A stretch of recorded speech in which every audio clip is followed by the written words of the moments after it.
Well, everybody, we have finally made it. We are here, day one of the NFL draft 2025 in Green Bay, Wisconsin is today. We're going to talk a little bit about round one and then stay with us here at the OBR streaming network. And we will have entire coverage of round one for you. Thanks everybody for being along for the Browns 3D starts now.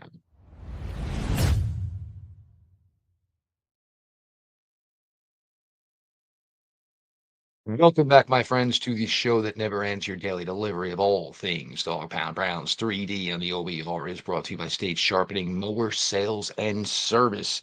I am your host, Jeff Lloyd. We appreciate all of you for the support over the last 4 months as we transition from a brutal ending of the 2024 season for the Cleveland Browns. Ended up number 2 pick overall. We've been talking about it for the better part of 4 months, and today it has finally come to fruition. Make sure you are reading all the written content from the OBR. Make sure you are here every night for the OBR streaming network, starting every night with Browns 3D at 6 o'clock. As I said, when we are done here, go get yourself a fresh drink, a snack, and we will be live and live streaming all night for round one, all night for day two, and all day of day three.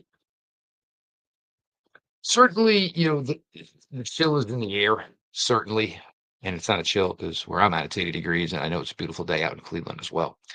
Um, but you just get that excitement, certainly. Apparently it's bring your kids to work day, I guess. Well, I'm home, so my kids went to school. Um, Certainly an interesting round one that's about to, unfold here this evening. All 32 teams as of right now are scheduled to make a selection tonight. That is the rarest of rare in the NFL. And I think for a lot of people, I think that's what's causing,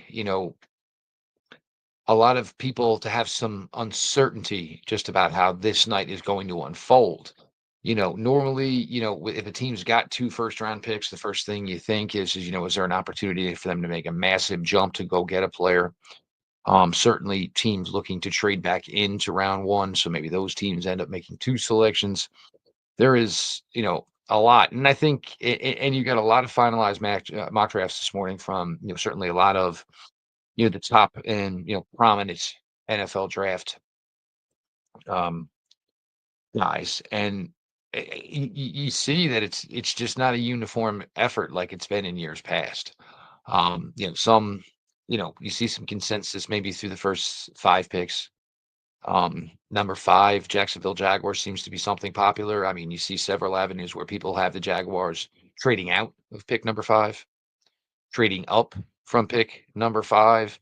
The offensive line run appears to be something that could be something that's going to happen tonight. A lot of teams, looking to fortify, and getting that, huge, huge piece to hopefully help their running game and passing game take the next step. Quarterbacks, I've seen it with 1 quarterback in round one. I've seen it with 3 quarterbacks in round one. I think there's a lot of uncertainty, and I think a lot of it certainly has to do again because I think all 32 teams are still scheduled to make a first-round pick as of this point. Certainly, we're going to kick this off, and this is something that once the combine was done, I think everybody kind of knew just exactly how this was going to break out. Um, Tennessee will stay at number one. Tennessee is going to select quarterback Cam Ward. Um, and I hope that the television coverage gives this selection what it deserves, to be completely honest with you. Cam Ward, coming out of high school, 0-star guy, 3 colleges, 5 seasons. It's one of the better stories there is as far as a guy becoming a number 1 overall pick. And to the young man's credit, you know, just did everything he was asked to do. Then was able to finish or get out of that one school to go to a bigger school. Basically did everything he could do there as well at Washington State. And then all of a sudden, there's the opportunity to go to a place like Miami in the ACC. It's a really special run for a guy like Cam Ward. It really is. And, I hope it gets certainly, the play tonight and the coverage that it deserves. Anyone I talk to, who's a Titans guy is a super excited. They made a nice late night signing last night, signing longtime veteran Seattle Seahawks wide receiver Tyler Lockett to a free agent deal. Lockett's going to go play this season in Tennessee. Most likely will play, the the NFL Xavier Restrepo that Cam had this past year down in Coral Gables. Lockett was a guy that we tried to get into Cleveland for years. Every offseason we try to talk about Tyler Lockett. Goes on down to Nashville, gonna team up with Cam Ward here. After they put in obviously a ton of effort trying to get that offensive line fortified this offseason. So, Tony Pollard was a guy they certainly went after last year. Have been working on the offensive line for several years now. A couple more big acquisitions this year. One of them certainly bringing down, former Cleveland Brown Kevin Zeitler. And now, getting one more, hopefully for them, big piece into that wide receiver room with Tyler Lockett and hopefully kind of be that veteran security blanket, third and fourth, third and five. So a guy like Cam Ward can, come on in and hopefully pay the dividends that the Tennessee Titans are hoping they are getting, certainly from this selection. Now, for the Browns, it seems pretty cut and dry at this point. And, you guys know it's been Abdul Carter for me the entire time, right? Um, and if I just had one, just one mock draft from a significant draft expert where Abdul Carter was the pick at 2, man, I'd still be here pining for it. I am pining for it. Unfortunately, I just don't got much juice to go off of, right? But so all signs point to Travis Hunter. Um, you know, Depends who you listen to. The Browns are 100% set and ready to take Travis Hunter at number 2. Teams are calling about number 2. It's such a yo-yo effect when you're only a few hours away from this all beginning. Um, this will be the final day of, not being Travis Hunter's biggest fan. My job is to cover this team and cover it to the best of my abilities and to give people the best coverage. Sometimes it's easier when your team is one of the better teams. So certainly that is the goal. That is the hope for what Travis Hunter can do for this team. If indeed it does turn out that Hunter is the selection, um, certainly gonna be a lot of pressure. You know, how does it all work out? You already have Jerry Judy, you have David Njoku, so now you're trying to bring in somebody else that is going to be, certainly a target hawk, somebody that you're going to hopefully get a lot out of as far as being a member of the passing game for the Cleveland. It certainly feels as if general manager Andrew Berry has certainly been enjoying his time at the top here with the number 2 overall selection. And honestly, like we said at the time, once the combine ended, it really kind of felt like the Cleveland Browns held the number 1 overall selection at the time, understanding it was never going to be Cam Ward, but understanding that, it was going to be, basically the Browns who were going to be the biggest storyline because we've essentially known now for 6, 7 weeks what Tennessee's intentions were going to be. Um, Look, again, it's not about and not respecting what Hunter just did this past fall in Boulder for the Buffaloes. It's about understanding, what Hunter can be to best suit the Browns. And, that certainly would be because everybody wants to mix their stories, right? So every time I bring up Abdul Carter, well, no, Jeff, the offense was this bad. They didn't score this many points. This, but you want to draft Travis Hunter, but you also want him to spend some of his time on defense. No, no, no, no, no. This is the guy you wanted at 2 overall. He's going to play wide receiver because that's what's needed, right? We'll see about the trade rumors for Greg Newsome, which, I mean, who are we kidding? Every single year We'll see about possible trade, talks for Agbanaya Okoronkwo. That one is probably for me a little bit more believable. The irony, of course, though, for Greg Newsom, engaged last week. Agbanaya Okoronkwo, his birthday today. You know, hey, congratulations on your anniversary. Hey, happy birthday. Could be, your last fleeting minutes, hours as a member of the Cleveland Browns. If it does end up being Travis Hunter, come tomorrow morning, Friday, we are and we transition into a pro Travis Hunter account. But we'll see, and we'll certainly wait for the official. Make sure you're all here with us tonight, probably figuring somewhere between 8:20, 8:30, when the Cleveland Browns do indeed make their selection at number 2 overall. Browns 3D continues. Appreciate everybody for being along with us. Very much want to thank the great folks at State Sharpening Mower Sales and Service in Broadview Heights for their sponsorship since January. If you are local to the Cleveland area, they're your one-stop shop for all things lawn equipment. Is there anything worse than missing Browns games because you've got lawn chores to do? Well, if you want to make that a little bit easier on yourself, you should go on over to State. They have Cub Cadet mowers to cut your mowing time down, and they have genuine parts, and they have expert factory trained technicians to get your existing mower back into peak shape. Whether you are in the market for the state of the art Ultimate Zero Turn or the Top Dog Enduro Series tractor, let State Sharpening and Cub Cadet help you keep your weekend yours.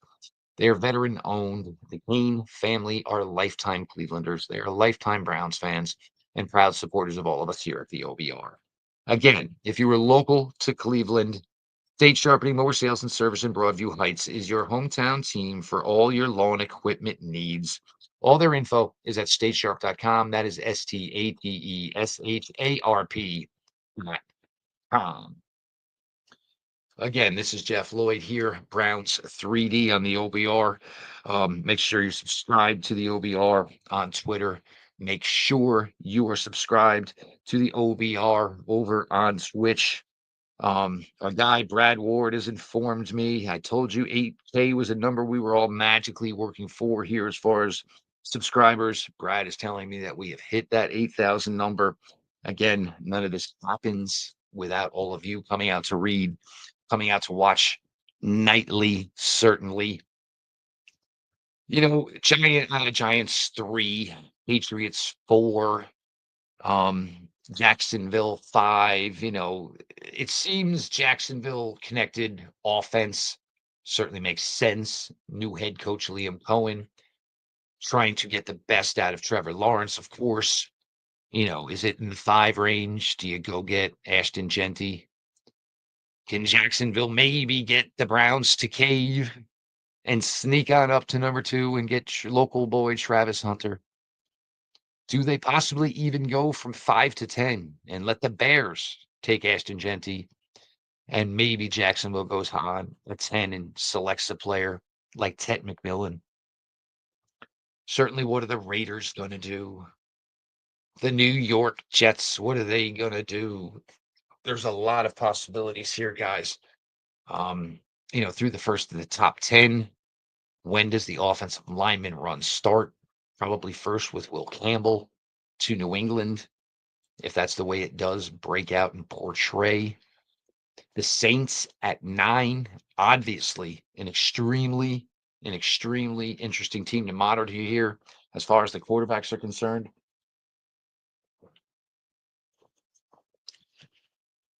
In the teens, you got a team like Atlanta with all the Kirk Cousins nonsense is going on there, but also don't have much draft capital in this class.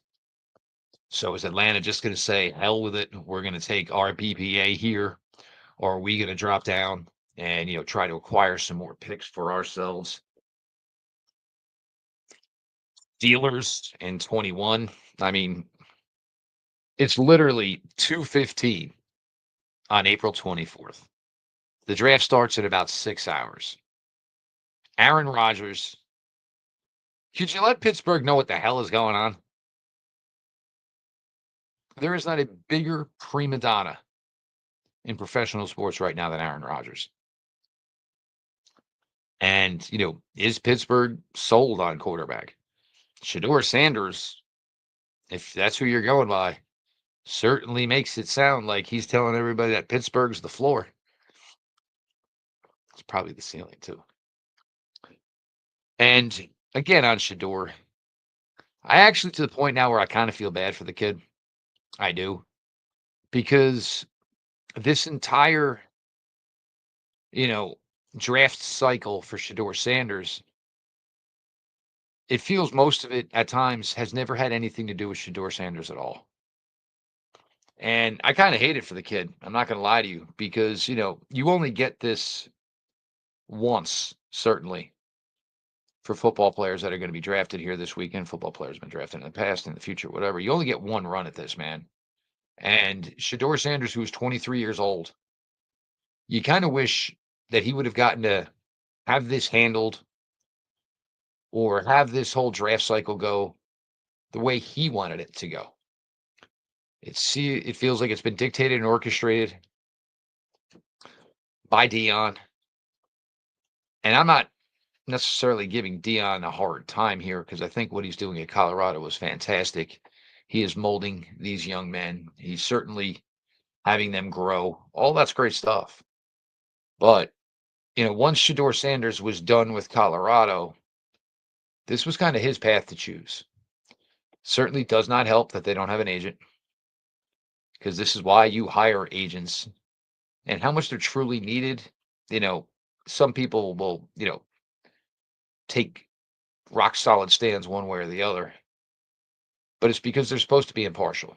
They're supposed to be a mediator. They're supposed to basically get in and, say at the end of the day, we're going to do what is best for said prospect. In this case, obviously, Shador Sanders. I really wish Dion just would have basically said, hey, I've signed my extension with Colorado.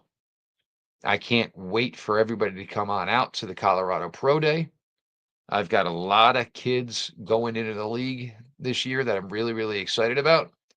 And I wish you would have just kind of went dad mode, and just, let Shador handle this all for himself. Not have, former NFL acquaintances of Dion making stupid, bold statements like, oh, there's no way he'll play for the Cleveland Browns. Well, the talk with the Cleveland Browns and Shador Sanders was probably more about keeping Shador Sanders' name high than maybe it was ever about any real interest between the Cleveland Browns and Shador Sanders. I said from day one, I really felt that going later in round one was going to behoove Shador better. He was going to go to a team where there was basically already a culture in place, most likely a coach and a staff in place. I think Pittsburgh's a really good spot for him if it turns out to be. I just hope Dion has enough respect for Mike Tomlin that he just shuts up and lets Shador and Mike go to work. Back into round one is interesting. You have teams that maybe are really close, and one significant piece could certainly make a difference. Talk about the Chargers, perhaps at running back. The Rams, possibly at running back. Maybe a chance at one of these great tight ends in this class. Maybe if Loveland were to fall, or maybe if Mason Taylor really does crack the round one party. Be a real interesting, certainly, piece for them. I did see one mock today that had Omarion Hampton going to Washington. I've said for a long time now, I really think if I am Washington, if I can get a running back, what Jaden Daniels has done to this point, I traded for a left tackle. I traded for Deebo Samuel. I know if you're legitimately looking at it from the Washington standpoint, trading down might also work to get you some extra picks. But man, you can find a way to maybe get a Travion Henderson. You can find a way to maybe get an Omarion Hampton. With what Washington did in just one season last year with Jaden Daniels and having upgraded left tackle, having upgraded wide receiver, and now maybe making a major upgrade to the running back room. Man, Jaden Daniels seems like he would just get more and more difficult to defend every time you think about it. So certainly interesting from that standpoint. There is one thing, and we were trying to keep this round one thoughts, of course, but this is a Cleveland Browns network. This is a Cleveland Browns podcast. So I will say the consensus right now is, and this again from the mock drafts from all the major names out there is, I have not seen more than one, if two, mock drafts that have Jalen Milroe going in the top 32 selections. It seems Pittsburgh's mostly connected to Shador. It seems Jackson Dart is mostly connected to the New York Giants. And bravo, Joe Schoen's son, for maybe reaching Daddy's news on his own Instagram account. And you know what? Let's stop blaming the kids here. Maybe keep your mouth shut for another 24 to 36 hours and your kid won't accidentally leak your thoughts and your ideas through one of their social media accounts. As much as I want Carter, and I know it won't happen, if it's Hunter at 2, if you want to make it a little bit sweeter for me to swallow, tell me I don't have to leave pick 33. If I can stay at 33 and we open up shop Friday night, first pick of night 2 of the 2025 NFL draft, and the Cleveland Browns select Jalen Milroe, quarterback, Alabama. If the Browns can make this move and get this move done without having to use any extra capital, man, that'll make me quite, quite happy and satisfied. Because I think pick 67 is huge. I think 94 is huge. I think 104 is huge. I don't want to touch any draft choices for 2026. But it seems that I might get my wish here. And there could be a real possibility that Jalen Milroe can be had at 33. Obviously, we'll see the way this plays out, and won't have a concrete answer on this probably somewhere till 11:30 midnight here on Thursday. But if that can happen for me, man, that will really, really, really excite me. Certainly, the Browns, I feel it's going to be heavy on skill, because look, you're somehow, some way going to be connected and draft a quarterback this weekend. Seriously connected. It seems like your first pick is going to be a wide receiver. Definitely going to need a tight end. Going to need a running back, one, if not two. And I don't know where anything stands with Nick Chubb. Again, as we sit here, less than 6 hours from the beginning of the 2025 NFL draft, there's still no Cleveland Browns Nick Chubb news. I don't know what to take of it. Everything I hear is that it's going to work itself out because the market for Nick just wasn't really there. So if it does get done, that's fantastic. If it doesn't get done, hope the Browns prepared for it this weekend. So probably 2 running backs. Again, if you want to tackle, that's fine. I just don't see it happening in any of the higher selections. It's probably going to be something that's going to happen on day 3. And certainly a developmental guy, probably not a guy that we're going to count on much here in 2025. And if we do, it'll probably be because something else went drastically wrong or the entire season went drastically wrong.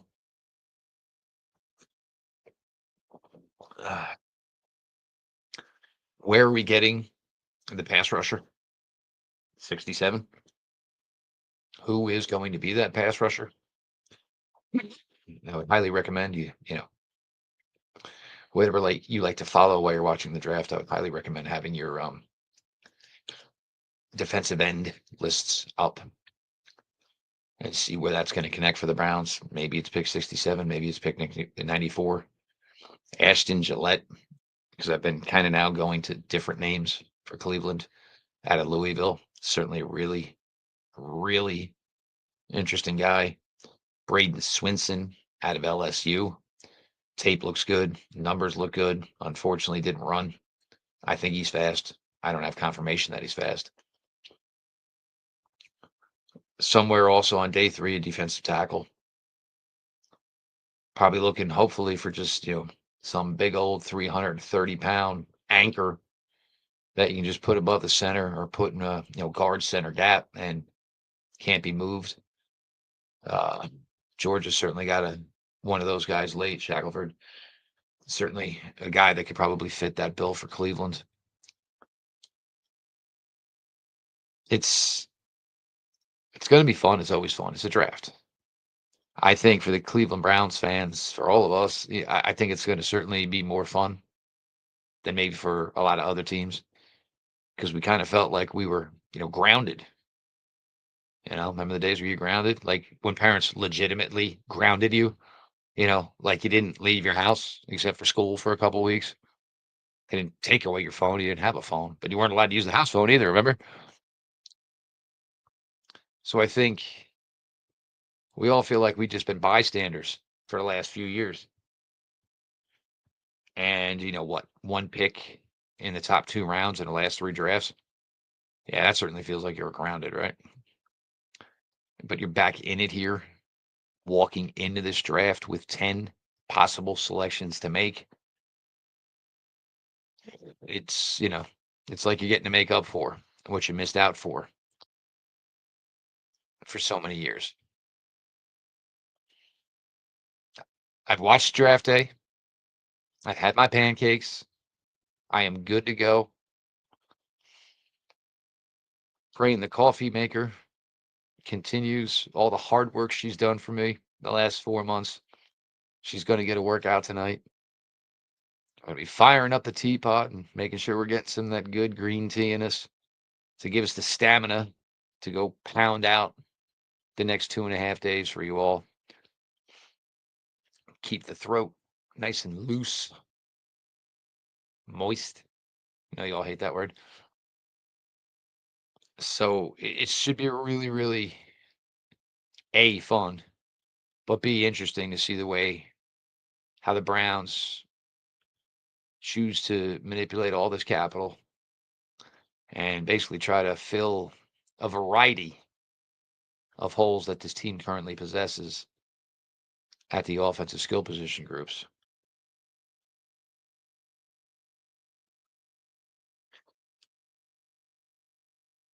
We are closing in, certainly. Again, just a few hours away.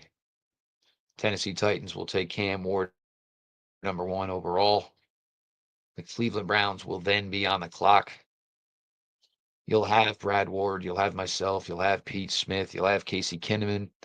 I'm pretty sure Jack Duffin will be in as much as he possibly can as he tries to manipulate that ridiculous time change that he deals with. Brad Stainbrook, should be at the buildings in Berea, hopefully giving us any buzz he might have. Fred Greetham will be over at the building in Berea as well. Barry McBride certainly be rolling through here. We've got our best bib and tucker all laid out. Going to look like a solid functional unit here as we have, shirts for everybody. Heck, I even bought a new hat as we all get to just trump through here and hopefully watch the Cleveland Browns just absolutely destroy this 2025 NFL draft. And for a team that was 3-14, well, we all know we're going to think we've made that turn tonight, right? That's what we do. But hopefully for a team that finished 3-14 last season, the feeling come late Saturday, hopefully going to be sky high for what this team has been able to put together, for what this team has been able to accomplish here in this draft class. Again, I just want to thank everybody for the support. And this is just from my standpoint. Unfortunately, was forced to make it as a transition in the middle of December, something I never thought I would see coming. And just want to thank everybody here at the OBR for welcoming me with open arms and giving me this opportunity to continue to do what I love to do. Of course, Barry McBride's kind of the one in charge here, but it was certainly, good friend Pete Smith who was there to help kind of make this happen. You're a pain in the ass, buddy, but you're my favorite pain in the ass. Love you, brother. Barry, everybody else here at the OBR, thank you so much. And for all of us collectively here at the OBR, we really appreciate all the support here. We've been able to give you a full-fledged off season again of Cleveland Browns coverage, and you guys have been absolutely just coming out in droves. Again, whether it's reading the written content, coming out for the OBR streaming network nightly, starting with Browns 3D at 6 o'clock. Make sure you subscribe to the OBR on YouTube. Make sure you subscribe to the OBR over on Twitch. Browns 3D on the OBR has been brought to you by State Sharpening Mower Sales and Service. This has been your daily delivery of all things dog pound. Browns 3D on the OBR. And let's go, kids. We'll see you all at 7. 2025 NFL Draft starts in just a bit.